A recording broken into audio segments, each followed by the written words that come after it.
Now, over in my mixer, what I need is I need to click on this little button here that looks like a plus. I'm going to click it twice. Zoom might not work when I'm doing snaps, but hopefully you guys saw that. So now I've got the main outputs here, then I have output 3 and 4, and then I have output 5 and 6. Okay, so dry stuff is on main, wet stuff is on 3 and 4. I'm going to make another copy and paste. I just copied and pasted the layer there, and this is going to be called reverse stuff. Once again, I'm going to go over here, hit Command A, and I'm going to click the reverse button. You'll see that they all got selected. So now if I play this, it's going to sound pretty, I'm hearing everything at once. Well, check it out. You're going to take the EXS24, and we're going to go show velocity. Okay? Show velocity. Now, if I select a zone, I'm sorry, a group. So here's dry stuff, right? I'm going to have dry stuff play in a velocity range between 0 and 100. So I'm going to click on dry stuff. I'll select over here, hit Command A, and you'll see that this group right here was selected. Now I grab at the bottom here, and I'm going to trim this low part up to 100. So that just trimmed the velocity for that group. So that group is only going to play between velocity 100 and 127. Now I'm going to go to wet stuff. Oh, actually, I screwed that up. Dry stuff should be between 0 and should be between 0 and 100. There we go. And then this goes up here. Yeah, okay. 0 to 100. Now wet stuff is going to be, go click up here, hit Apple A, and wet stuff is only going to play between 100 and 101 and about 125.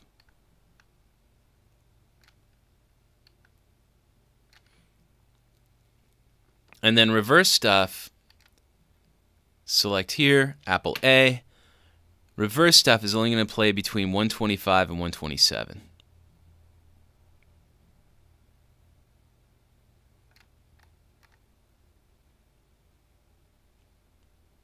Need to pull this up a little bit. Okay, it's at 127. That's cool. That'll work. Now, so that's step 1. Now if I go over to my mixer here, you'll see that when I play softly, it plays out instrument 1. If I play hard, and if I play really hard, it reverses them, right? So there's dry stuff. It's going out the main output. Wet stuff is going out 3 and 4, and it's only triggered when I play between 100 and 125. And then reverse stuff is just when I hit it as hard as I can. Okay?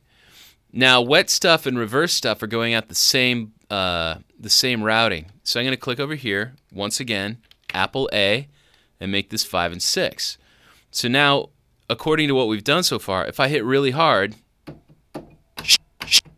you see it comes out that auxiliary now. Okay, so what's cool is I'm going to go over to aux 1, which is going to be when I hit a key between a velocity of 100 and 125. I'm going to put a reverb on it. I'm going to put a platinum verb for the grins. And this platinum verb is going to use the preset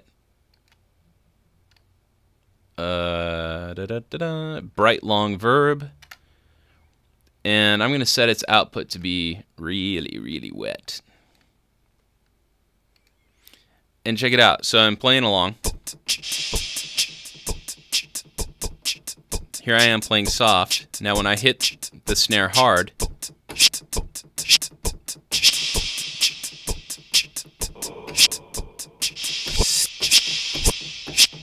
so basically what you do is the different velocity levels will determine where it's going to go to a different output. Okay?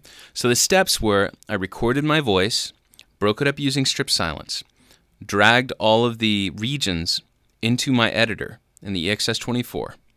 And then once I had the zones together, okay, we got to remember it's kind of like an iTunes library. The iTunes library has all of your songs. And when you want to listen to a specific grouping of songs, it's called a playlist in iTunes, right? Well, in the EXS24, you have all zones is like your library in iTunes. And then these groups are like playlists. Except to make a playlist, it's super easy. To make a group, it's really, really easy. You just go to your zones, and you select whichever ones you want them to be in the group. I'm going to select this through this, and then drag it, and it makes another group. Okay, another point to be made is that you have zone view, where we're looking at the zones, okay? So the zones are like the individual samples, and these groupings here, these are like folders that contain those zones. Now, a zone is referring to the sample that's being used. We can also view our groups. If I click on groups, we can do things to the groups as a whole. So on dry stuff here, we have its low and high key range. Okay, we have its low and high velocity range. So below C-2, it's not going to play anything. Above G8, it doesn't play anything. Velocity range 0 to 127. Output, we can adjust its volume overall. We can adjust its panning overall. We can adjust its routing overall. Now you guys saw how I did it by selecting all of the zones within the group and changing it. This also works as well. And then we have the trigger key down, which means that it'll play when I hit the key. Key release, when I let go of a key, it'll play the sample. That's kind of cool. Anyway, just wanted to show that real quick. We also have filter offsets and all that kind of stuff, but I don't want to get too into that. I just wanted to show that I was doing everything at the zone level. You can also change things at a group level. Like you can take the entire group as a whole and adjust it. All right, but that's the end. Thank you very much, and I'll see you soon. Bye. Okay, so there you go. Sorry to break it up a little bit, but these 10-minute videos. Once I have the Pyramid sites up in March, I'll be able to do some more contiguous videos. Probably a lot of the same stuff, but higher quality and longer. Hope you guys are doing great. I'm tired. I'm going home.